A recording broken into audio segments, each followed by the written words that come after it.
5 देशों का संगठन जो 40% आबादी तथा 30% जीडीपी का हिस्सा है। जी हाँ दोस्तों, मैं बात कर रहा हूँ ब्रिक्स संगठन की। नमस्कार दोस्तों, उर्जित एकेडमी में आपका स्वागत है। आज हम बात करेंगे ब्रिक्स के बारे में, देखेंगे कि ब्रिक्स क्या है, इसकी स्थापना कैसे हुई तथा इसके क्या क्या उद्देश्य हैं। तो चलिए हम देखते हैं ब्रिक्स के बारे में। दोस्तों, सबसे पहले मैं बात करूं इन सभी पॉइंट के हिसाब से जो है मैं ब्रिक्स के बारे में बात करूंगा। तो चलिए हम शुरू करते हैं ब्रिक्स सम्मेलन संगठन के बारे में।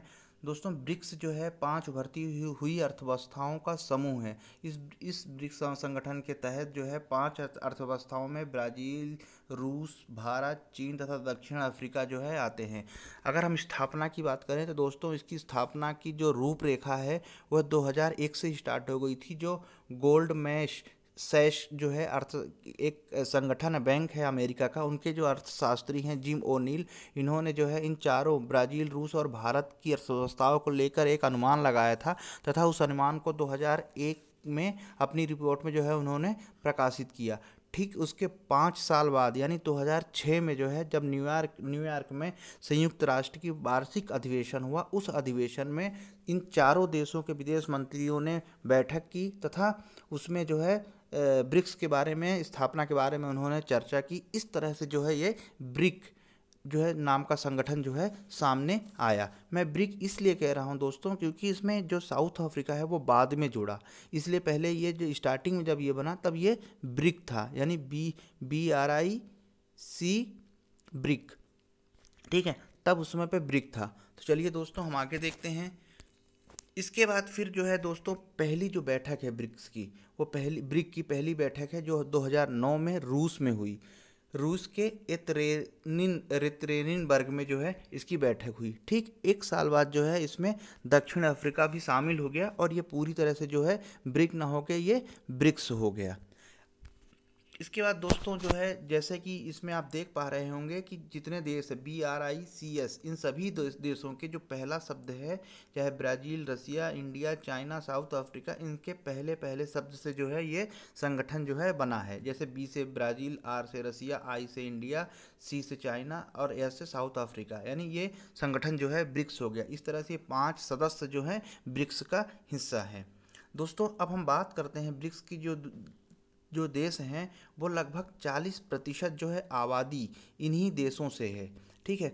जैसे हम भारत और चाइना की बात करें, इनमें 1 अरब से जो है ज़्यादा जनसंख्या है और ब्राज़ील, रसिया और साउथ अफ्रीका में भी जो है अच्छी खासी आबादी है। इसके बाद जो है जीडीपी जो है पूरे विश्व का 30% जो है ये लोग उसका हिस्सा है।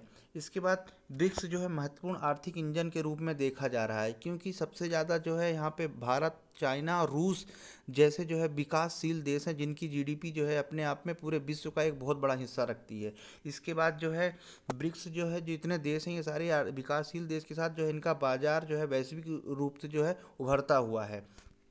इसके बाद दुनिया की 3 बड़ी अर्थव्यवस्था चीन, भारत और रूस जो है इसका हिस्सा है। अगर हम ब्राज़ील की बात करें तो लैटिन अमेरिका का एक बड़ा देश है जो कि इसका जो है ब्रिक्स का हिस्सा है। साउथ अफ्रीका अफ्रीका कंटेंट का बहुत बड़ा जो है देश है और जो ब्रिक्स का हिस्सा है। इसके अलावा इसमें जो अहम बात यह है कि इसमें पश्चिमी देश का यानी यूरोप का कोई भी देश जो है इसका हिस्सा नहीं है। अब चलिए हम बात करते हैं इसके उद्देश्यों की। तो दोस्तों, इसका जो मुख्य उद्देश्य है वो डॉलर का सब्स्टिट्यूट ढूंढना था, यानी जो विश्व में अमेरिका एक प्रमुख मुद्रा जो डॉलर है, ब्रिक्स देशों का लक्ष्य था कि इस मुद्रा की तरह इस मुद्रा की जगह कोई दूसरा मुद्रा का उपयोग किया जाए, जिससे कि जो है डॉलर की तरह उसको भी मजबूत किया जाए, यानी डॉलर को जो है कम करने की कोशिश थी। इसके बाद जो है दूसरा इसका उद्देश्य है कि व्यापार के क्षेत्र में जो है विकासशील जो विकसित देश है उनका एक दबदबा है, उस दबदबे को कम करने के लिए विकासशील देशों पर जो है इनके विकासशील जो देश हैं विकसित देश पे काफ़ी उनका दबदबा है। इसको खत्म करने के लिए ब्रिक्स देशों द्वारा व्यापार के लिए सुगम बनाने का रास्ता बनाया था ब्रिक्स को। इसके अलावा जो है ब्रिक्स समूह विकसित और विकासशील देशों के बीच एक पुल का काम करता था, पुल का की तरह काम करना था, यानी साथ में जो है विकासशील देशों को विकसित देशों की तुलना में जो है ज़्यादा मदद करना था।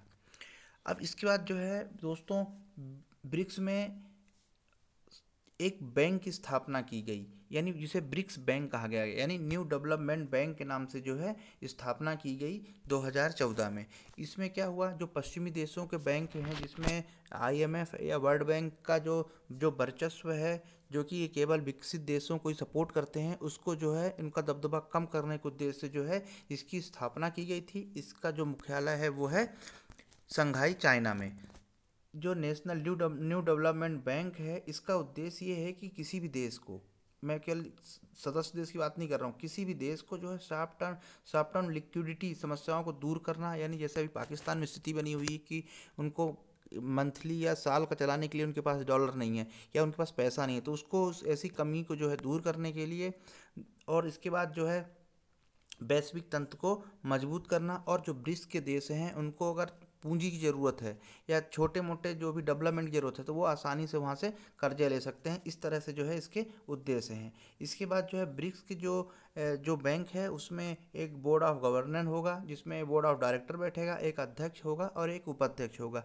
इनका जो चुनाव है वो सदस्य देश, जितने 4-5 सदस्य देश हैं ब्रिक्स के, वही देश जो है उसका सिलेक्शन करेंगे। इसके बाद दोस्तों, ब्रिक्स जो है अपना उसने काम करना स्टार्ट किया 2016 से, और वर्तमान में जो है भारत इसका अध्यक्ष है ब्रिक्स बैंक का। कामत जी जो है, KV कामत जो है इसके अध्यक्ष हैं। ये 6 साल के लिए जो है अध्यक्ष बनाए गए हैं। अब दोस्तों, ब्रिक्स की जो है कुछ चुनौतियां भी हैं।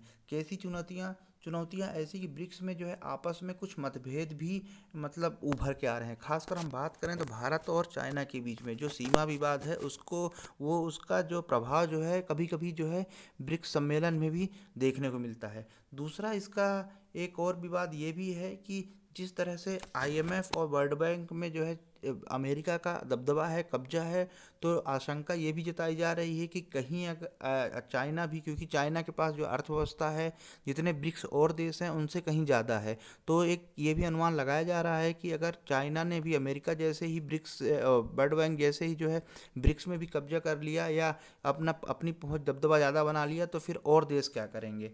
और तीसरी चीज़, एक चीज़ ये भी देखने को आ रही है कि ब्रिक्स में जो है प्रतिद्वंद्विता भी देखने को कई बार मिलती है। जैसे भारत, चाइना और रूस के बीच में जो है आपस में जो है प्रतिद्वंद्विता भी देखने को मिलती है, जिससे कि जो है ब्रिक्स की आगे की राह थोड़ा सा कठिन हो सकती है। तो दोस्तों, इस तरह से जो है ब्रिक्स सम्मेलन ब्रिक्स का जो है ये पॉइंट है ये समाप्त हुआ। और इसमें जो है जो खास बात थी वो ब्रिक्स की स्थापना कैसे हुई, ब्रिक्स के कौन कौन से देश हैं तथा इसके उद्देश्य, और न्यू डेवलपमेंट जो बैंक बना है इसी पे जो है अक्सर लिखने को आता है। ये 50 शब्दों में या बहुत ज़्यादा हुआ तो 200 शब्दों में, पर 200 शब्दों में ये अकेला प्रश्न कभी लिखने को नहीं आएगा, इसके साथ एक ना एक प्रश्न और जोड़ के दिया जाएगा। लेकिन 50 शब्दों में अगर ब्रिक्स के बारे में आ सकता है तो आप छोटा सा नोट्स जो है इससे बना के आप लिख सकते हैं। दोस्तों, उम्मीद करता हूँ आप लोगों को वीडियो में चीज़ें आपको लाभदायक होंगी, समझ में आई होगी। और साथ ही साथ अगर आपको लगता है कि किसी और भी टॉपिक में मुझे वीडियो बनाना चाहिए तो आप मुझे कमेंट्स बॉक्स में लिख सकते हैं, मैं उस पर ज़रूर वीडियो बनाऊंगा। दोस्तों, चैनल को लाइक कीजिए, सब्सक्राइब कीजिए और शेयर कीजिए। अपना स्वयं का नोट्स बनाइए, पढ़ते रहिए। नमस्कार।